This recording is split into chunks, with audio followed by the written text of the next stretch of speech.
Tiene que sacar Etienne.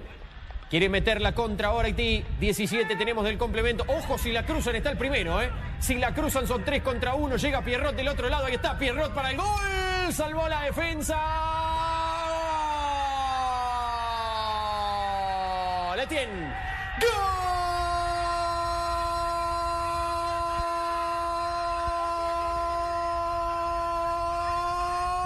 ¡Gol! De Haití. Lo hizo Derrick Etienne. No pudo Pierrot en primera instancia ante el cierre de la defensa. El rebote lo capturó el 11 y la mandó a guardar ahora sí, en 17, después de tanto insistir, después de tanto haber buscado y bajo una intensa lluvia.